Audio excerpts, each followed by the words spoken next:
Are you considering selling your home on the Barrier Island in the next few months? You don't want to miss out on this video. This has all the data and the analytics and sales tactics that we are using to get sellers top dollar for their home. You don't want to miss this one. Welcome to the Vero Beach Barrier Island Market Report. My name is Scott Reynolds. I'm the team leader of the Reynolds team here at Compass in Vero Beach. And this was an exciting August. So we're looking back at the August data for the Barrier Island. And we're starting to see the old seasonality changing, where there's really not a real season per se in the demand. So demand is obviously the buyers buying the properties. In this video, we are separating out the single family homes from the condos because those markets are they're performing differently. So I don't want to mix up the two and be misleading. So let's just dive into the single family homes for the beach side. For the month of August, the inventory was up 15% year over year, which puts us at about 150 single family homes on the Barrier Island. And we got a couple good statistics that's starting to give us some good data.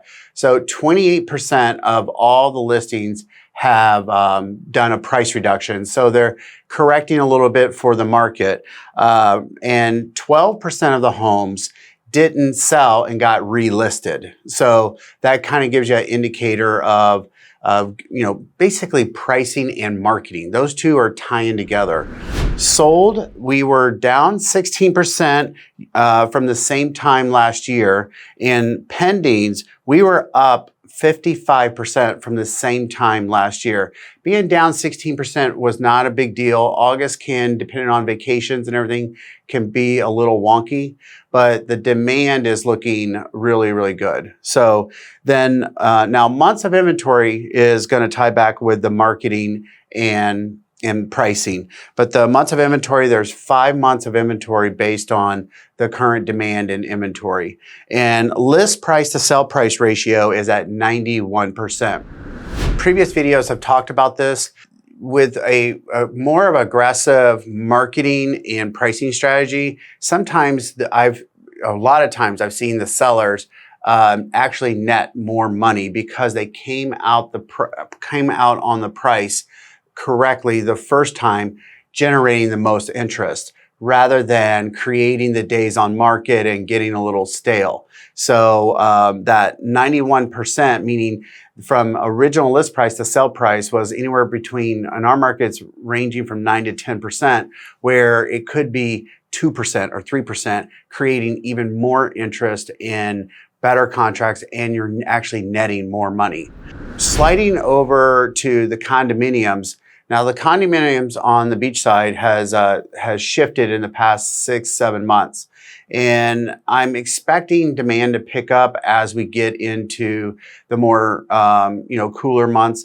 But the condos have had some struggles with association fees, which is basically getting their budgets right. That's what's making the HOA fees go up. Insurance is making the HOA fees go up. All those combined reserves are making the HOA fees go up. So all those things are creating, the HOA fee to be higher than, let's say, a year ago. So let's jump into that. The inventory on the condominiums is up 109% from the same time last year. There's currently 67 condos on the market.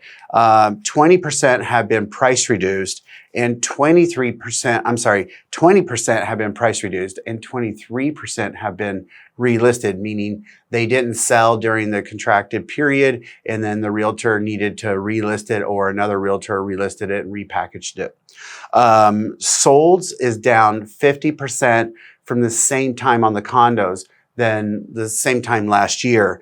There were only 4 closings. Pendings is down 46% with 8 pendings. And then the days on market is unusually high at 270 days. And then the sale price list price ratio is 89%. So that's 11% from the original list price to the sale price. This may sound gloom and doom, But honestly, it doesn't have to be that way. If the home is marketed properly, the condo is marketed properly with digital marketing, targeting, looking for the knowing who the buyer is and marketing directly to them, in alignment with being priced appropriately, not priced cheap, just priced appropriately. Instead of the 11% sell price list price ratio, what if it was only 4% difference? That would help create more interest and separate your condo from the other people that really aren't maybe that serious or have more aspirational pricing strategy. So at the end of the day, you're gonna get to the same price or less unless you have that marketing and the pricing. In these discussions that we are having with the sellers, sometimes it's hard because we know we got a general idea of what they really want to do, but being honest and shooting straight with them from the beginning is our policy. I don't like taking a client on and then telling them in 90 days the market has changed. So I like being upfront. We have all the data. We're a very data-driven company and a data-driven team. That way we know exactly who to market to, how to market to, and target everything rather than listing and start praying. We really don't want to do that. So if you're thinking about selling on the Barrier Island and you want a data approach with great sales tactics, please give us a call. We want to definitely help you. My name is Scott Reynolds. All my information is below, and thank you so much. Bye.